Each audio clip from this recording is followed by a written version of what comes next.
Everyone, welcome back to my YouTube channel the literature talks and I hope आप सब लोग ठीक होंगे। आज की इस वीडियो में हम लोग Thomas Gray's elegy written in a country churchyard को डिस्कस करने जा रहे हैं। ये जो पोएम है elegy written in a country churchyard, ये सबसे पहले पब्लिश हुई थी 1751 में। हालांकि ग्रे इस पोएम को 1742 से लिख रहे हैं और वो इन्होंने लिखनी शुरू इसलिए की थी क्योंकि इनके क्लोज फ्रेंड जिसका नाम था रिचर्ड वेस्ट, उनकी डेथ हो गई थी। एल्गी का मतलब होता है एक पोएम जो स्पेसिफिकली किसी की डेथ के बारे में हो। तो जो ये पोएम है थॉमस ग्रे की elegy written in a country churchyard, उन लोगों की डेथ्स के बारे में है जो ना तो कोई फेमस थे ना ही ग्रेट थे, लेकिन कॉमन मैन थे जो उनके आसपास रहते थे। पोएम का जो क्लासिकल आइडिया है वो है मोमेंटो मोरी, और ये एक लैटिन फ्रेज है जिसका मतलब होता है remember that you must die. और इस पोएम में स्पीकर हमें बताएंगे डेथ का फैक्ट, और वो फैक्ट ये है कि कोई भी इंसान जब मरता है, चाहे वो बहुत ही बड़ा इंसान क्यों ना हो या कोई कॉमन मैन क्यों ना हो, उनकी जो डेथ होती है वो बिल्कुल सेम होती है, उनकी डेथ में कोई डिफरेंस नहीं होता। सो अब हम लोग एक स्टैंजा वाइज इसे पढ़ते हैं एंड फिर उसका एक्सप्लेनेशन आप लोगों को समझाते हैं। पहले हम फर्स्ट टू थर्ड स्टैंजा जो है वो साथ में देखेंगे। अब हम स्टैंजा पढ़ते हैं। The curfew tolls the knell of parting day, blowing herd wind slowly over the lea. Slow man homeward plods his weary way, and leaves the world to darkness and to me. And now flares the glimmering landscape on the side, and all the air a solemn stillness holds, save where the beetle wheels his droning flight, and drowsy tinklings lull the distant folds, save that from yonder avy mantle tower the moping owl does to the moon complain of such as wandering near her secret bower, molest her ancient solitary reign. सो जो ये stanzas हैं इनकी lines का मतलब अब हम समझते हैं। तो इस स्टैंजा में पोएट जो है एक विलेज ग्रेवयार्ड के पास होता है और शाम का समय है, जिसका ये मतलब है कि अब ये जो टाइम है ये आराम करने का टाइम है। जो दिन का टाइम था वो सब एक्टिविटीज़ और काम करने में निकल जाता है, इसलिए जो इवनिंग का टाइम होता है वो रेस्ट करने का होता है। चर्च में इवनिंग बेल रिंग करती है और जो कैटल्स हैं वो बहुत ही धीरे धीरे मूव कर रहे हैं उस लैंड पर, पैस्चर लैंड पर। जो फार्मर है वो बहुत थक चुका है और वो वापस अपने घर जा रहा है। जैसे ही सन सेट करता है, यानी कि जब सन चला जाता है, तो वर्ल्ड जो है वो डार्कनेस से भर जाता है और पोएट जो है वो अकेला रह जाता है। हर जगह बहुत ही ज़्यादा शांति है, बहुत डीप साइलेंस है जो कि टूटती है जब पोएट को उस बीटल की साउंड सुनाई देती है, या जब जो शीप्स के नेक में बेल बंधी होती है, जब शीप चलती हैं तो वो बेल जब हिलती है तो वो बजती है, तो उसकी वजह से जो साइलेंस है वो टूट जाती है। और आउल की आवाज़ से, मेलनकली नाइट बर्ड की वजह से और बहुत सी चीज़ों से जो वो रात की डीप साइलेंस होती है वो टूट जाती है। जो सॉलिटरी बर्ड है वो हूट कर रही है अब इंटरवल्स में। ग्रोन चर्च टावर पर है वो, और वो ऐसा लग रहा है जैसे कि वो मून से कंप्लेन कर रही है उन ट्रेस पासर्स के बारे में जो वहाँ से निकल रहे हैं। ट्रेस पासर्स यानी कि जो भी लोग वहाँ से निकल रहे हैं और उसे डिस्टर्ब कर रहे हैं, उसे अनॉय कर रहे हैं। अब हम 4 to 7 स्टैंजा पढ़ते हैं और फिर उसका मीनिंग समझते हैं। Beneath those rugged elms that use trees shade, where heaves the turf in many a mouldering heap, each in his narrow cell forever lay, their rude forefathers of the hamlet sleep, the busy call of incense-breathing moon, the swallow twitting from the straw-built shed, the cock's shrill clarion on the or the echoing horn, no more shall rouse them from their lowly bed. For them no more the blazing hearth shall burn, or busy housewife ply her evening care. No child run to list their sire's return, or climb his knees the envied kiss to share. Oft did the harvest to their sickle yield, their furrow of the stubborn glebe has broke. How jocund did they drive their team afield, how bowed the woods beneath their steady stroke. Okay, so in stanza में poet हमें ये बता रहा है कि वो वहाँ graveyard में विलेजर्स की ग्रेव्स देखता है जो बहुत सारे हैं नंबर्स में। और ये जो ग्रेव्स हैं ये सिंपल पुअर अनएजुकेटेड अनकल्चर्ड लोगों के हैं जो कि विलेज में रहते थे। और वो सो रहे हैं अपनी एक एवरलास्टिंग स्लीप सो रहे हैं जिसे वो डेथ कहता है। जो सुबह मॉर्निंग की फ्रेश फ्रेगनेंट हवा होती है या जो स्वेलर्स की ट्विटरिंग होती है या सुबह मुर्गे जो बांग देते हैं या ही हंटमैन की बगल्स होती है उनमें से कुछ भी इन्हें उठा नहीं सकता इनकी स्लीप में से। कोई भी इनका इंतज़ार नहीं करता कि ये वापस घर आएंगे शाम में।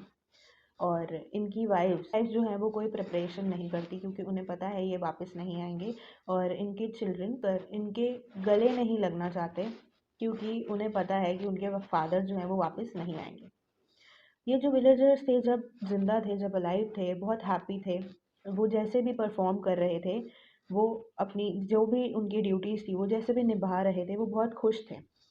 और उनकी ड्यूटीज़ निभाना यानी कि वो जो एग्रीकल्चर का उनका जो काम था प्लोइंग कल्टीवेटिंग फील्ड्स वो सब जो कर रहे थे वो उससे बहुत ज़्यादा खुश थे। अब हम स्टैंजा 8 to 11 देखते हैं। Let not ambition mock their useful toil. Their homely joys and destiny obscure, not grandeur here with a disdainful smile. The short and simple annals of the poor, the boast of heraldry, the pomps of power, all that beauty, all that wealth her gave, awaits alike the inevitable hour. The path of glory led but to the grave, nor you, ye proud, impute to these the fault. If merry o'er their tomb no trophies raise, where through the long drawn ale and fretted vault, the pealing anthem swells the note of praise. Can storied urn or animated bus back to its mansion call the fleeting breath? Can honor's voice provoke the silent dust, or flattery soothe the dull cold ear of death? अब stanza 8 to 12 में poet हमें बता रहा है कि death जो है वो लाइफ का एंड है और अर्थली पावर की जो प्राइड और ग्लोरी है वो सब वेन है, मतलब वो सब बेकार है। तो हम देखते हैं वो क्या हमें कहना चाह रहा है। इस स्टैंजाज में पोएट ये कह रहा है कि जो एम्बिशियस ग्रेट और हाई बॉर्न पीपल होते हैं उन्हें फार्मर्स की स्टोरी लाइफ स्टोरी सुन के उन पे हंसना नहीं चाहिए। उनकी स्टोरी चाहे शॉर्ट होती है लेकिन वो बहुत ही ज़्यादा सिंपल होती है क्योंकि ये जो लोग हैं ये अपनी पुअर और सिंपल लाइफ में ही बहुत ज़्यादा खुश होते हैं। कोई भी इनकी डेथ का किसी को भी इनकी डेथ का मजाक उड़ाने का हक नहीं है क्योंकि इनकी डेथ जो है वो इनकी लाइफ का एंड है। एक इंसान को प्राइड होता है जब कि वो एक नॉबल रिच और एडी से बिलोंग करता है जो कि बहुत ही ज़्यादा मीनिंगलेस है। जो भी बेनिफिट्स पोएट के हिसाब से जो भी बेनिफिट्स और प्रिविलेजेस जो एक ब्यूटीफुल और रिच चिल्ड्रन या रिच पीपल इंजॉय करते हैं वो किसी वैल्यू के नहीं होते। डेथ है जो सबको मिलेगी एक ना एक दिन मिलेगी और सब उसी का वेट कर रहे होते हैं। और साथ में पोएट ये भी कहता है कि जो पाथ हमें लगता है कि हमें वो ग्लोरी की तरफ लेके जा रहे हैं एक्चुअली में वो पाथ हमें हमारे ग्रेव यानी कि डेथ की तरफ लेकर जा रहे होते हैं। और पुअर पीपल हैं वो दोनों सेम डेथ सफ़र करते हैं और प्राउड पीपल जिनकी ग्रेव्स पर उनके फ्रेंड्स या उनके रिलेटिव्स ने कुछ मॉन्यूमेंट्स बनाए होते हैं उन्हें अपने ऊपर घमंड नहीं करना चाहिए और उन पुअर पीपल पर ब्लेम नहीं करना चाहिए कि उनके फैमिली मेंबर्स या रिलेटिव्स या फ्रेंड्स ने उनके लिए मॉन्यूमेंट्स नहीं बनाए और इनमें उनका कोई फ़ॉल्ट नहीं है, यानी कि इनमें उन पुअर पीपल्स का कोई फ़ॉल्ट नहीं है। यहाँ तक कि रिच मैन की जो बॉडीज़ हैं, वो भी ग्रेव में बरेड चर्च के पास करी जाती हैं, जहाँ पर उन्हें चर्च में जो प्रेयर्स हो रही हैं, वो सुनाई दें, उनके लिए जो ग्रीफ़ हो रहा है, वो सुनाई दे और उनके ऑनर में जो भी सॉन्ग कोरस में गाया जा रहा है, वो उन्हें सुनाई दे। लेकिन पुअर पीपल्स के साथ ऐसा कुछ नहीं होता, पुअर पीपल के साथ ऐसा कुछ भी नहीं होता। उनके ऑनर में कोई भी कभी भी गाना या प्रेयर नहीं गाता उनके मरने के बाद। और इसके बाद पोएट ये कहता है कि क्या बेनिफिट है किसी मरे हुए की ग्रेव पर कोई मॉन्यूमेंट बनाना? क्या उस मॉन्यूमेंट के बनाने के बाद जो इंसान मर चुका है वो वापस आ जाएगा? क्या उसका सोल जो उसकी बॉडी छोड़ चुका है वो वापस आ जाएगा? और वो खुद ही इन चीज़ों का आंसर देता है और कहता है नहीं, वो सोल जो एक बार बॉडी लेफ्ट कर चुका है वो कभी वापस नहीं आता।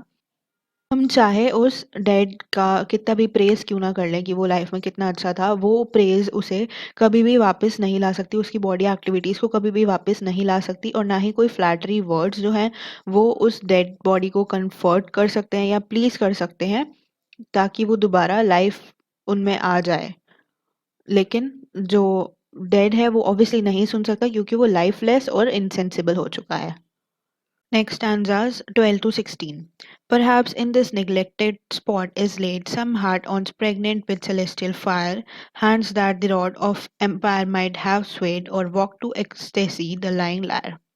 But knowledge to their eyes her ample page, rich with the spoils of time, did not unroll, till penury repressed their noble rage, and froze the genial current of the soul.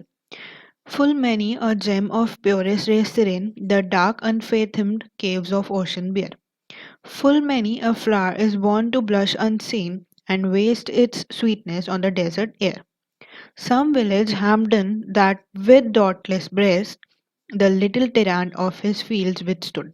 Some mute inglorious Milton here may rest, some Cromwell guiltless of his country's blood. The applause of listening senates to command, the threats of paining and ruin to despise, to scatter plenty o'er a smiling land, and read their history in a nation's eye. Poet इस stanza में कहता है कि villagers जो थे वो villagers को कभी भी सुटेबल अपॉर्चुनिटीज़ नहीं मिली कि वो अपने टैलेंट को अपने नेचुरल टैलेंट को डेवलप कर सके। वो बहुत ही सिंपल और पुअर पीपल थे और वो हमेशा अपनी लाइफ में बिजी रहते थे उनकी ऑर्डिनरी ड्यूटीज़ के साथ।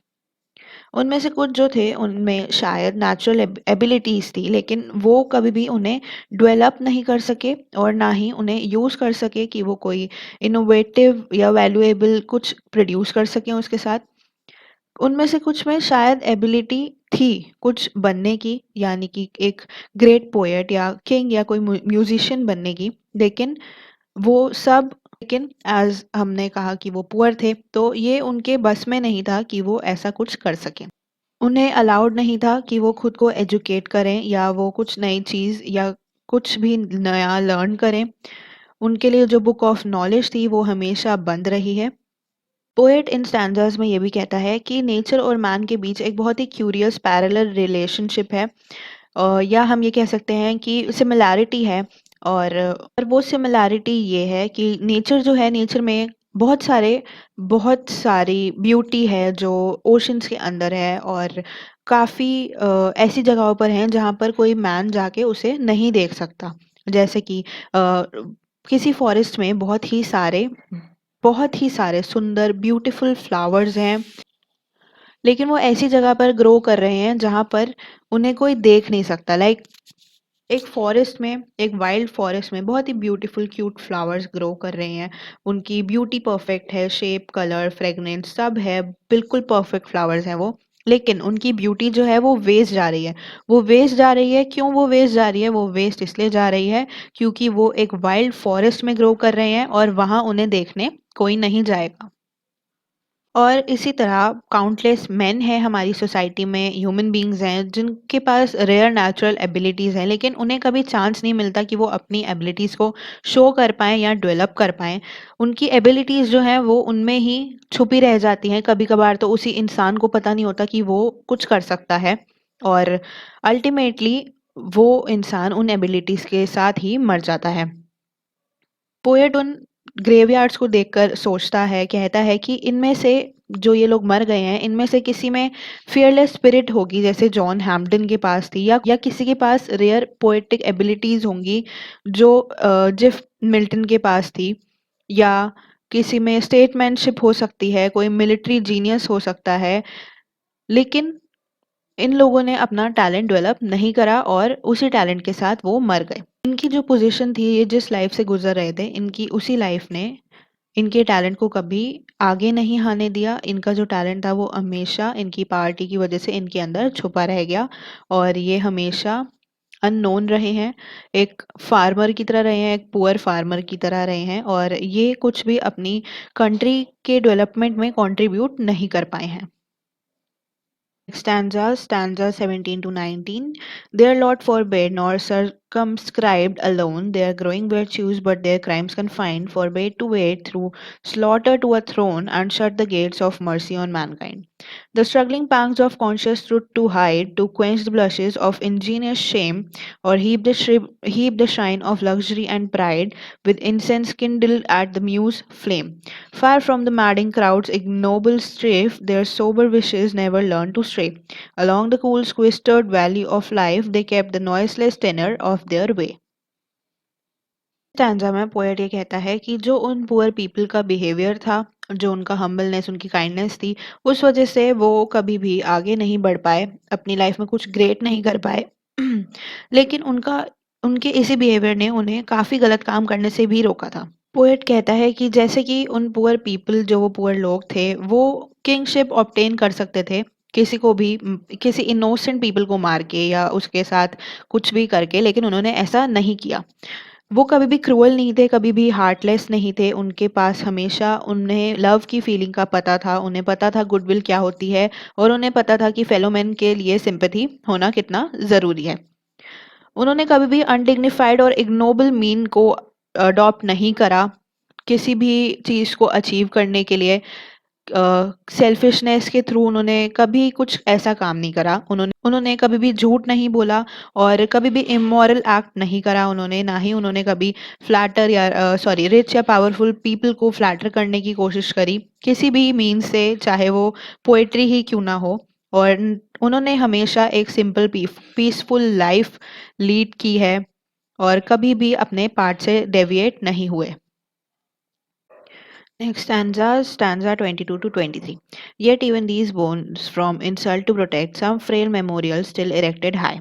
With with uncouth rhymes and shapeless sculpture decked implores the passing tribute of a sigh. Their name, their ears spelled by Thuntler Muse, the place of fame and elgy supply, and many a holy text around she strews that teach the rustic moralist to die.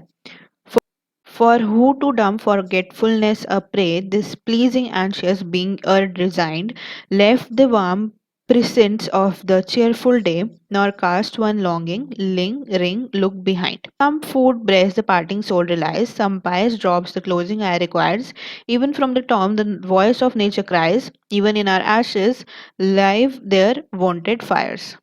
इन स्टैन्ज़ास में poet हमें बताएगा कि क्यों किसी के grave पर लिखना, inscript करना बहुत ज़्यादा ज़रूरी है। और वो ये कहता है कि ये ज़रूरी इसलिए है ताकि कोई इंसान मरने के बाद उसे भुला ना दिया जाए। हर इंसान, चाहे वो रिच हो या पुअर हो, वो हमेशा याद रहना चाहिए। पोएट कहता है कि उस फैक्ट के बावजूद भी कि ये जो विलेजर्स हैं ये पुअर हैं और अपनी पूरी लाइफ अननोन रहे हैं, इनके ग्रेव्स पर भी कुछ मेमोरियल्स हैं या इंस्क्रिप्टेड कुछ बातें हैं, कुछ वर्ड्स हैं, कुछ लेटर्स हैं। और वो इसलिए हैं ताकि ये हम इन लोगों को कंप्लीटली भूल ना जाएं। और ये जो मॉन्यूमेंट्स हैं इनके ग्रेव्स के ऊपर, ये बहुत ही ज़्यादा रूडली और अनस्किलफुली बने हुए हैं। बस ये बने हुए हैं ताकि कोई इन्हें भूल ना जाए, वरना किसी ने बहुत ही ज़्यादा प्यार से नहीं बनाए, जैसे कि किसी के कोई रिच इंसान की ग्रेव पे बने होते हैं, वैसे नहीं बने हुए। और इनकी ग्रेव पर जो वर्ड्स और लेटर्स लिखे हुए हैं वो भी बहुत ही बुरी हैंडराइटिंग में लिखे हुए हैं। बस वो लिखे गए हैं ताकि लोग जो हैं वो समझ सकें कि ये इंसान कौन है, बस इसलिए लिखे हुए हैं वो। और उनकी ग्रेव्स पर कहीं भी कुछ छोटी सी जगह पर बाइबल की कुछ कोटेशंस लिखी गई हैं जो एक इंसान को उसकी डेथ के बारे में पढ़ाती है। फिर पोएट दोबारा क्वेश्चन करता है कि क्यों किसी मरे हुए इंसान के ग्रेव पर मेमोरियल्स बनाए गए हैं, और फिर वो खुद ही आंसर करता है कि हर इंसान, चाहे वो छोटा हो या बड़ा हो, वो हमेशा चाहता है कि उसे उसके मरने के बाद याद किया जाए। कोई नहीं चाहता मरना, और लाइफ जो है हमेशा प्लेजर और पेन से भरी होती है, लेकिन मोस्ट इम्पॉर्टेंट ये होता है कि हम उसे कैसे जीते हैं। और हर इंसान के अंदर एक स्ट्रॉन्ग डिज़ायर होती है कि उसे मरने के बाद भी लोग याद करें, उसके कामों को चेरिश करें और उन मोमेंट्स को चेरिश करें जो उन्होंने उसके साथ बिताई हैं when he was alive. Poet को ऐसा लगता है कि हाँ, अगर किसी इंसान को उसके मरने के बाद याद किया जाता है तो ये उसके लिए चीयर करना होता है। Stanza 24 to 29. For thee who, mindful of the honored dead, dost in these lines their artless tale relate, if chance by lonely contemplation led, some kindred spirit shall inquire the fate. Haply some hoary headed swain may say, of we have seen him at the peep of dawn, brushing with hasty steps the dews away to meet the sun upon the upland lawn. There, at the foot of yonder nodding beech that spreads its old fantastic roots so high, his listless length at noontide would he stretch and pour upon the brook that babbles by. Heard by yon wood, now smiling as in scorn, muttering his wayward fancies he would rove. Now dropping woeful wan, like one forlorn, or crazed with care, or crossed in hopeless love. One morn I missed him on the custom hill, along the death, along the heath, and never his favourite tree. Another came, nor yet beside the rill, nor upon the lawn, nor at the wood was he. The next with Durgis, due in sad array, slow through the churchway path we saw him borne. Approach and read, for thou can't read the lay, graved on the stone beneath, you age thorn. अब इन lines में poet जो है वो personal हो जाता है और अपने बारे में बताता है कि कैसे उसे लोग याद करेंगे जब वो मर जाएगा। वो कहता है कि कुछ लोग जो कि बिल्कुल उसकी तरह हैं, उसी की तरह रिफ्लेक्टिव और सिम्पैथेटिक हैं, वो आएँगे यहाँ उससे मिलने और इंक्वायर करेंगे पोएट के बारे में उसकी डेथ के बाद।